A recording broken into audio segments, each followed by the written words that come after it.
Estamos hablando que el rol del hijo dentro de la familia es muy trascendente. Yo recuerdo que en mi infancia y más en la adolescencia, en esa transición donde te conviertes de niño a adolescente, en esa transición te sientes perdido porque no sabes cómo actuar. Nadie te lo explica, y los que están en esa etapa ni siquiera lo saben explicar con palabras porque no han madurado, porque también los procesos en su cerebro siguen inmaduros y no saben expresar qué sienten, no saben expresar qué les duele, qué les lastima, qué les ofende, no saben expresar por qué, que se quieren sentir importantes, que se quieren sentir escuchados. Yo recuerdo esa etapa, fue una etapa muy difícil porque fue justo en el momento en el que mis papás se separaron. Súmale, de por sí la adolescencia es difícil. Súmale que en esa etapa viene un rompimiento. Bueno, pues yo estaba perdido. Y recuerdo que mi mamá se las vio muy negras. Ahí anda mi mamita, ¿dónde está? Chulada escondida. Se las vio muy negras y como hombrecito no sabes cómo actuar. Porque ves a tu mamá llorar y no sabes cómo actuar. No sé si han pasado algunos de ustedes por esas situaciones, o aunque no las hayan pasado, si a veces en el hogar están los dos papás y tienen conflictos, también como adolescente dices, ¿qué les pasa? No sabes cómo actuar, esa es la realidad. ¿Por qué? Porque no estás maduro. Quiere decir que no sabes cuál es el rol que tienes como hijo. Y es muy difícil porque de algún modo tú quieres, de alguna manera quieres solucionar el problema, pero número uno, ni te toca, número dos, ni puedes, y número tres, ni sabes cómo. ¿Sí me explico? Es una situación muy seria. Y por eso era tan importante predicar y hablar con respecto a la importancia del rol, que tiene el rol de un hijo en la familia. Aquellos interesados que no vinieron pueden pasar con Laila, comprar el CD, va a costar 4,600 pesos, van a ser 10 pesitos. Con Laila, por favor, ¿sale? Si no tienen 10 pesitos y tienen una USB, tráiganla y se las transfiere con todo gusto, ¿sale? Y regálenlas, repártanlas, por favor. Es importantísimo que todos sepamos esto. Lo último que me faltó exponer con respecto a los hijos es algo que en esa etapa en donde mis papás se separaron fue la gran carencia que tuve, y es el saberme que estoy en un proceso y el saber que yo tenía que ser pasado por pruebas y yo tenía que ejercitarme en ciertas habilidades. Pregúntenme si sabía yo recoger un cuarto. No. Pregúntenme si sabía tender una cama. No. Pregúntenme si tenía un horario y tenía yo que pararme todos los días metódicamente a ciertas horas. No. De manera que cuando me caso, pregúntenme si sabía yo ser un hombre responsable. No. ¿Por qué? Porque tuve carencias, porque no pasé por esos procesos. En la palabra de Dios, acompáñenme rápidamente a abrir sus Biblias. En Filipenses, capítulo 2, verso 5. ¿Ya están ahí?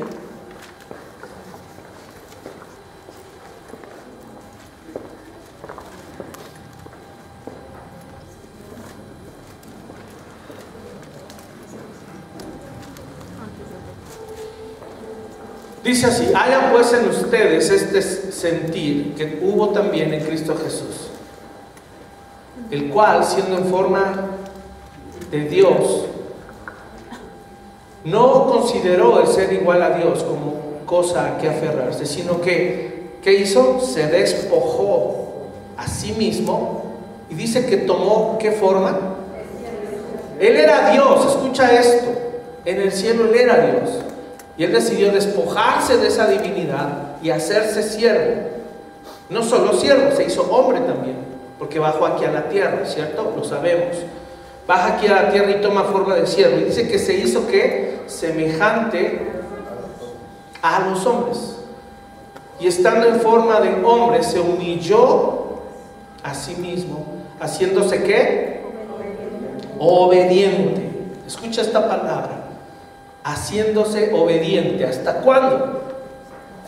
Hasta la muerte, y muerte de cruz. ¿Por qué dice se hizo obediente? ¿Qué nos está tratando de decir la palabra? Que Jesús pasó por procesos donde tuvo que aprender a ser un hijo obediente también.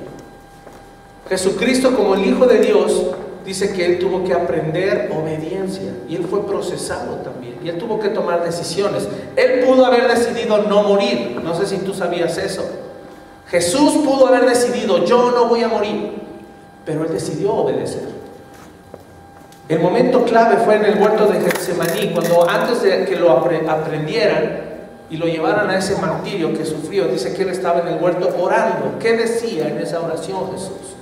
Padre, si es posible que pase de mí esta copa, dando a entender que no muera, porque Él ya sabía que iba a morir, Él sabía las instrucciones, Él fue mandado aquí a esta tierra a dar su vida, a ofrecerse, pero Él dice, pero no sea como yo quiero, sino que hágase que tu voluntad. La historia después la sabemos. Se hizo la voluntad del Padre, es decir, Jesús fue obediente. ¿Y eso qué ocasionó y qué provocó? Dice que después de haber muerto en la cruz, haber bajado al infierno, resucitado el tercer día y ascender al cielo, dice que en el verso 9, por lo cual también Dios lo exaltó hasta lo sumo, es decir, lo puso en lo más alto y le dio un nombre que es sobre todo nombre. Los demás versos ya lo sabemos, pero quiero ocuparme para hacer la transición a padres en el verso 12. Escucha lo que dice Pablo en este verso. Dice, así que amados míos, tal como siempre han obedecido. Está diciendo, ustedes que tienen el mismo sentir y que saben que deben pasar pruebas y procesos y vivirlos en obediencia, eso está diciendo Pablo. Ustedes que siempre han obedecido, no solo en mi presencia, sino ahora mucho más en mi ausencia. Escucha esta palabra, ocúpense en su salvación. ¿Con qué? Con temor y temblor. ¿Por qué? ¿Por qué debe ser esto? Verso 13, porque Dios es quien obra en ustedes tanto el querer como el hacer por su buena voluntad. Hemos leído este versículo muchísimas veces, pero ¿cuántas veces nos hemos metido a estudiarlo y sobre todo comprenderlo? La palabra ocúpense viene de una palabra muy rara en griego que es katergasomai. Si le quieren poner el nombre a su perro, ahí hay una palabra muy interesante. Katergasomai. ¿Qué significa ocuparme de mi salvación? Dice, trabajar constantemente todo el camino para llegar al punto final. Como creyentes y como hijos de Dios tenemos que ocuparnos de eso, de cuidar que los procesos que vivimos se cumplan y trabajar en ellos y tener los ojos puestos en la meta. ¿A dónde voy? ¿Cuál es mi propósito? Pero yo te quiero preguntar algo, ¿cómo vas a cumplir un propósito si en la vida no sabes a dónde vas? Pregúntale hoy a los jóvenes, ¿quién eres? No saben. Pregúntale hoy, ¿a dónde vas? ¿Cuál es tu propósito en la vida? No saben. No lo saben. No saben ni para qué nacieron. Y es una tristeza ver una generación enorme de jóvenes que son el futuro del mundo, que no tienen idea de quiénes son, ni a dónde van, ni cuál es su misión en esta tierra. El único que se las puede decir es Dios. De ahí la importancia que le conozcamos. Pero cuando dice ocúpense, también implica, escucha, tener en mente que voy a llegar a una conclusión definitiva, es decir, que voy a acabar la carrera. También Pablo da un ejemplo, dice, ¿qué atleta se inscribe en una carrera y empieza una carrera y no la concluye? Sería absurdo. Entrenar, abstenerte de alimentos, cuidar tu régimen alimenticio, tener disciplina en tu vida, inscribirte a la carrera, estar ahí, oír el disparo de salida, empezar a correr y a la mitad, ay no, ya no, ¿para qué? Sería absurdo. Y esta palabra, ocúpense, significa eso. Tú y yo tenemos que poner todo el cuidado en llegar al punto que Dios decidió que llegáramos, que es estar con Él. ¿Por qué? ¿Cuál es la razón? Dice, porque Dios es quien obra en ustedes, ¿qué cosa? El querer como el hacer. ¿Sabes qué significa que Dios produce o Él obra? En la versión Reina Valera, ¿qué dice? Porque Él es quien obra, ¿sí? Eso, esa palabra, produce, viene de otra palabra griega que es energeo. Quiere decir, Dios te da la energía. Y entonces me suena más claro, ¿cierto o no? O sea, ¿no es en mis fuerzas, pastor? No, no te va a salir y no te ha salido. Tiene que ser la energía de Dios dentro de tu corazón, llevándote a cumplir ese propósito. Y ahí es en donde nosotros perdemos de vista que estamos en un proceso. Si tú vas a aceptar el proceso de Dios, forzosamente necesitas recibir su energía, su poder, sus fuerzas, para poder entonces llegar. ¿Qué garantiza que vas a llegar? Su poder, no el tuyo. ¿Qué garantiza que vas a terminar la carrera? Su Espíritu Santo viviendo en ti, no tus fuerzas humanas. No queremos eso. Hay una palabra que me da mucha risa que usan hoy en día de estas iglesias cristianoides, ¿no? Dice que somos empoderados. ¿La han oído? Empoderamiento de... Sacan rayos, ¿verdad? Fotónicos de Mazinger Z. Ya va a salir la película. Qué emoción, ¿verdad? Es que esa era mi generación. ¡Rayos fotónicos! Y pareciera ser que el cristiano así anda en la vida, ¿no? Sentí un karma raro. ¡Rayos por allá! No, nada que ver. Porque el poder de Dios no se usa para eso. El poder se usa para transformar el corazón del hombre. El poder de Dios se usa para erradicar la amargura, el odio, para eliminar la mentira, para eliminar la inmoralidad sexual, para quebrantar el orgullo, para enseñar a perdonar. Para eso es que sí se usa el poder de Dios. Y es para lo único que Dios otorga su poder. No lo otorga para otra cosa más. ¿Vamos bien?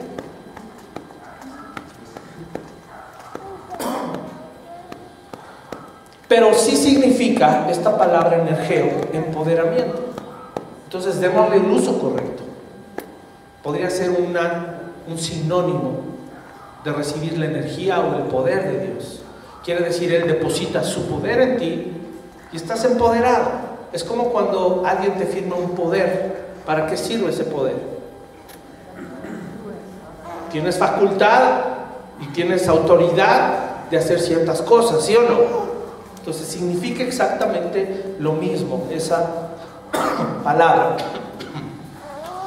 Algo que me llamó la atención con respecto a este tema de padres es, y con esto quiero iniciar, creo que no voy a acabar tampoco en padres y vamos a tener que hablar dos domingos de los padres porque es muchísimo. Pero algo que no hemos entendido es que este proceso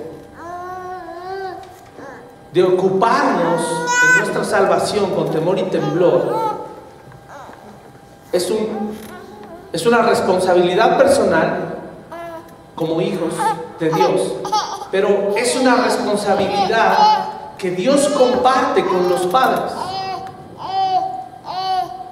Escucha esto que te voy a decir, porque de aquí parte todo el tema y es importante tenerlo claro. Dios nos otorga su poder como hijos y entonces tengo la responsabilidad de ocuparme de mi salvación. ¿Estamos de acuerdo? Pero hay una etapa en la que soy niño, adolescente y joven y no tengo la capacidad de ocuparme todavía en mi salvación con temor y temblor. En esa etapa, desde que nosotros nacemos y somos bebés de 0 meses hasta la edad que nos vamos de casa para casarnos, debería ser la única razón por la que un hijo deja la casa. Entonces, chicos, nada de que departamentos de solteros, eso no es bíblico. Dice, dejará el hombre a su padre y a su madre por una razón, para unirse a su mujer. Y Dios es sabio en eso. Y hay que obedecer. Jóvenes, respiren. Hola. Entonces, desechen esas ideas. Lo oigo tanto en la escuela. No, no es así. porque Dios nos quiere proteger. Y ese proceso hay que vivirlo ahí. Pero en esa etapa de 0 meses hasta que yo me caso y me salgo de mi casa, Dios comparte su responsabilidad de padre, porque Él es nuestro papá. Dios comparte esa responsabilidad con nuestros padres terrenales. Y entonces esa responsabilidad de enseñarle a nuestros hijos que deben ocuparse en su salvación es nuestra responsabilidad de padres. Los responsables directos de dar dirección, instrucción y enseñanza son los padres. Y esta palabra katergasomai significa: papá, ocúpate también, no solo de tu propia salvación, sino ocúpate de enseñarle a tu hijo a que él asuma esa responsabilidad. Cuando nuestros hijos crecen, ellos van a dar cuenta de sí a Dios, pero Dios nos va a pedir cuenta a nosotros de todo el tiempo que tuvimos a nuestros hijos en casa. Y nos va a decir: ¿qué hiciste con tus hijos mientras estuvieron en casa? Eso a mí me pone en un dilema muy serio, porque yo pienso en mi hijo Daniel, tiene 17 años.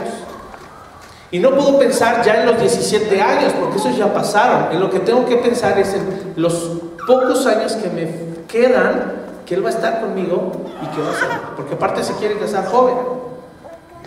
Entonces yo no sé cuántos años pasen, pero si son 4, imagínate, me queda muy poquito tiempo comparado con los 17 años que ya sembré en él. Con tristeza te digo, no sembré en él cosas buenas a los 17 años.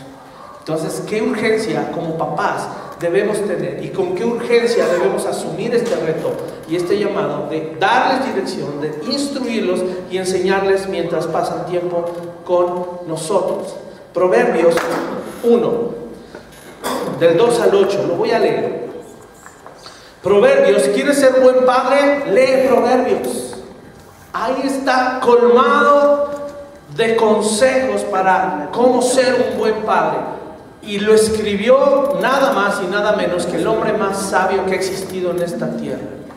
Y esa sabiduría no era una sabiduría humana, fue una sabiduría que Dios le otorgó, el famosísimo rey Salomón. Él escribió este libro inspirado por Dios, con la sabiduría que Dios le dio. Y quiero que pongas atención en estos versículos. Proverbios 1, del 2 al 8. Para entender sabiduría y doctrina, para conocer razones prudentes, para recibir el consejo de prudencia, justicia, juicio y equidad, para dar sagacidad a los simples y a los jóvenes inteligencia y cordura.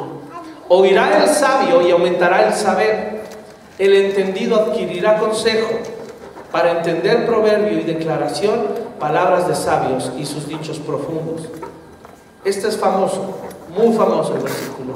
El principio de la sabiduría es el temor de Jehová. Los insensatos desprecian la sabiduría y la enseñanza. Y termina este pasaje, no termina aquí, pero aquí yo lo cerré. Dice: oye, hijo mío, la instrucción de tu padre, y no desprecies la dirección de tu madre.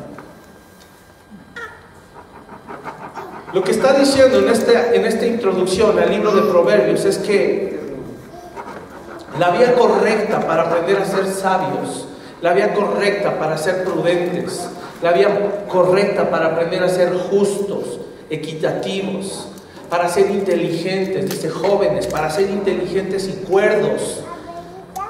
¿Cuál es la vía correcta? El papá y la mamá. Porque Salomón cierra este pasaje y dice: oye, hijo mío. Y yo no sé si tú sabías, pero Proverbios es un libro que Salomón escribió específicamente dedicado a su hijo. Es una carta a su hijo.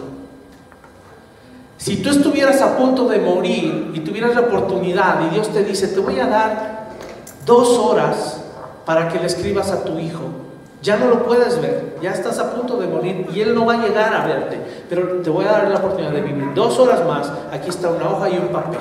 Escríbele a tu hijo todo lo que le quieras decir. ¿Qué le pondrías? Ya nunca más lo vas a volver a ver. ¿Qué le escribirías a tu hijo? Acuérdate de que las papas se echan a hervir 5 minutos. Y acuérdate que el papel del baño lo tienes que poner para arriba. Y acuérdate que la regadera se desinfecta con cloro. ¿Eso le pondrías? ¿Quién sí? La verdad. No, nada más en la mano. Estoy bromeando.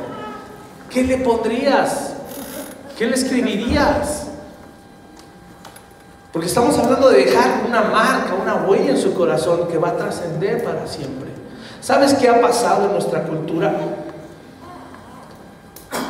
Que el vínculo entre papá e hijo se ha desvalorizado terriblemente.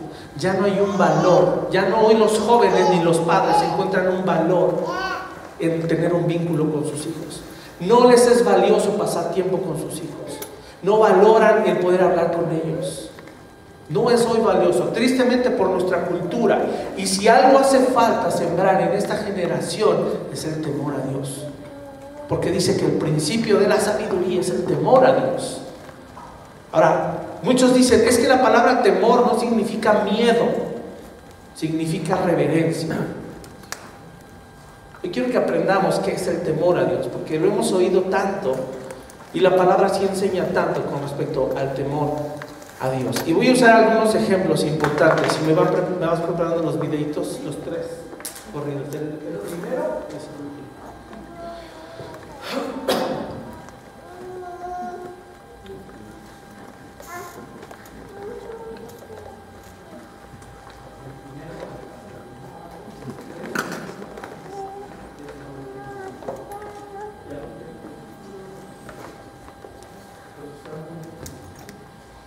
Bien, la palabra temor en este pasaje viene del hebreo yirá. Dice, lo más importante que podemos enseñar a nuestros hijos es el temor a Dios. Y temor viene de la palabra yirá y de otra raíz que es yaré. Y me sorprendí porque yo crecí pensando que esta palabra no significaba miedo o terror, el miedo que te espanta. Pero, oh sorpresa, que esta palabra temor sí significa eso. De hecho, le atribuyen dos significados. El primero es temor, miedo, pavor, espanto o un terror que afecta emocionalmente. Sí es ese miedo de cuando te espantan. Sí significa eso, esa palabra. Aquí el problema es no lo que significa, sino lo que produce el temor. Hay unos pasajes que nos explican respecto al temor. Uno de los más comunes es cuando el hombre pecó por primera vez. Adán estaba en el huerto con su mujer. Ambos toman del fruto que Dios les dijo que no. Y dice que se abren sus ojos y corren a coserse delantales de higuera porque vieron que estaban desnudos. Inmediatamente después se escondieron. Y cuando Dios dice que vino al jardín y empezó a buscar al hombre y no lo halló, de ahí viene el juego de las escondidillas. Y le pregunta, Adán, ¿dónde estás? 1, 2, 3 por mí y por todos mis amigos, le contestó. No, no es cierto. Lo encuentra y le dice, ¿qué haces, Adán? Y él le dice, me escondí. Y le dice la razón. ¿Por qué? Porque tuve miedo, pero después dice la razón de su miedo. No, porque estaba desnudo. ¿Por qué se escondió Adán? Porque tuvo miedo, pero ¿de qué? Aquí hay algo clave. Tuvo miedo porque estaba en cueroles, versión Reina Valedora. Así dice mi Biblia. Si lo analizas, dice, bueno, pues sí, ¿qué tiene? Tiene mucho que ver. No tuvo miedo de Dios. ¿Se dan cuenta? No tuvo temor de Dios. Tuvo miedo de que estaba desnudo. Cuando el miedo, que sí debe ser un pavor, debe ser un terror que nos afecta, nos lleva a alejarnos y a escondernos de Dios, es un temor equivocado. Cuando el temor nos lleva a escondernos de Dios, no va a producir nada bueno. Si Adán hubiera dicho, Dios, es que tuve temor porque fallé y me equivoqué y transgredí la ley que tú me diste, perdóname, hubiera sido muy diferente. Tan diferente el asunto. Pero pasamos por alto este pasaje. Es algo tan importante aprender lo que el temor de Dios significa. Porque dice que es un miedo, pavor, algo que sientes así, cuando en la noche se te va la luz. Ese, así. ¿Y qué piensas que va a salir del closet del coco? Ese. Y te afecta emocionalmente, pero emocionalmente, ¿qué hago? ¿Qué decisión yo tomo? ¿Voy y me escondo? O lo segundo que puede producir en tu corazón, y también es parte de la definición del temor, escucha, es ser tan impactado por algo que moralmente me impulsa a darle reverencia y respeto. El temor puede llegar a afectar emocionalmente y eso es destructivo. Pero cuando el temor te afecta moralmente, entonces tú le tienes un respeto a eso que te impactó. Quiero usar un ejemplo para que tú me entiendas, porque créanme que entender el temor, tal vez ahorita sigue difuso, pero quiero que entiendan realmente a profundidad qué significa el temor. Vamos rápido a Éxodo 19, porque aquí también aparece el temor. Y este pasaje nos va a ayudar a entender cómo funciona el temor, o qué es el temor. Es la misma palabra, si tú lo buscas en el original en hebreo, es la misma palabra, no cambia. ¿Están ahí? Éxodo 19. ¿Qué dice el título de su Biblia? ¿Israel en dónde? Y Sinaí. Ya saben qué sucedió ahí.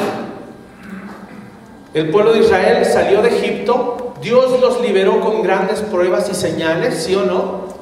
Ahí el pueblo experimentó una sensación de admiración, porque imagínate una escena, ver bolas de granizo caer y salir del piso fuego, o convertirse en un río totalmente en rojo, color sangre, o que pase un espíritu de muerte y mate solo a los primogénitos. O sea, imagínate la sensación que el pueblo de Israel tenía en su corazón. Y ellos ya están en el desierto, y Dios los quiso sacar, dice, para que lo conocieran, para que le adoraran y para que le sirvieran. Y Dios preparó este encuentro. Quiero que tú me comprendas que Dios saca al pueblo para poder encontrarse con ellos en el desierto. Esa era la razón. Y voy a leer unos versículos que son bastante impresionantes. Dice en el verso 1: al tercer mes de la salida de los israelitas de la tierra de Egipto, ese mismo día llegaron al desierto de Sinaí. Salieron de Refidim y llegaron al desierto de Sinaí y acamparon en el desierto. Allí, delante del monte, ¿en dónde? Delante del monte, acampó el pueblo de Israel. Escucha esto: Moisés subió hacia Dios y el Señor lo llamó desde el monte y le dijo: así dirás a la casa de Jacob y anunciarás a los israelitas: ustedes han visto lo que he hecho a los egipcios y cómo los he tomado sobre alas de águilas y los he, ¿qué? Traído a mí. Ahora pues, escucha esto: si en verdad escuchan mi voz y guardan mi pacto, serán mi especial tesoro entre todos los pueblos, porque mía es toda la tierra. Ustedes serán para mí un reino de sacerdotes y una nación santa. Estas son las palabras que dirás a los israelitas. Entonces Moisés fue, llamó a los ancianos y dice que les expuso estas palabras y les dijo: Dios me dijo que se quiere encontrar con todo el pueblo. Ya no sigan leyendo, mírenme acá. Dice: Dios me dijo que se quiere encontrar con todo el pueblo, pero hay una manera de acercarnos a Él. Necesito que todo el pueblo se santifique. Yo no sé si tú recuerdas ese episodio. Todo el pueblo tiene que santificarse. Los que están casados se van a abstener de tener relaciones íntimas. Y necesito que su corazón esté preparado.